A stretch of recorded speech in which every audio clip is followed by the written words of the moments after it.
ശ്രീനാരായണ ഗുരുദേവൻ ആലുവ അദ്വൈതാശ്രമത്തിൽ 1924 വിളിച്ചു ചേർത്ത സർവമത സമ്മേളനത്തിന്റെ 100-ാം വാർഷികത്തോടനുബന്ധിച്ച് വത്തിക്കാനിൽ മാർപ്പാപ്പയുടെ ക്ഷണപ്രകാരം പോകുവാൻ എനിക്ക് സാധിച്ചു. ശിവഗിരി മഠത്തിലെ സന്യാസി ശ്രേഷ്ഠർക്കൊപ്പം എനിക്കും ഫ്രാൻസിസ് മാർപ്പാപ്പയെ കാണാനുള്ള സൗഭാഗ്യമുണ്ടായി. ഞങ്ങളിരുന്ന മുറിയിലേക്ക് വളരെ ഉന്മേഷവാനായി ഉല്ലാസവാനായി ആണ് മാർപ്പാപ്പ കടന്നു വന്നത്.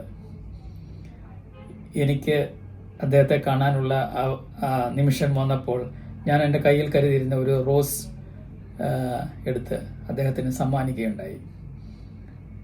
ഗ്രേഷ്യ എന്ന് പറഞ്ഞാണ് ഞാൻ തുടങ്ങിയത്. ഗ്രേഷ്യ എന്ന് പറഞ്ഞാൽ ഇറ്റാലിയനിൽ നന്ദി, താങ്ക്സ് എന്നുള്ളതാണ്. പഠിച്ചു വച്ചിരുന്ന കുറച്ച് ഇറ്റാലിയൻ ഭാഷ ഞാൻ അദ്ദേഹമായിട്ട് സംസാരിച്ചു.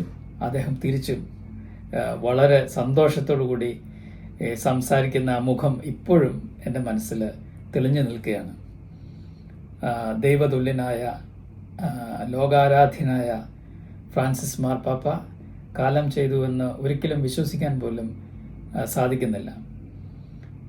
അദ്ദേഹം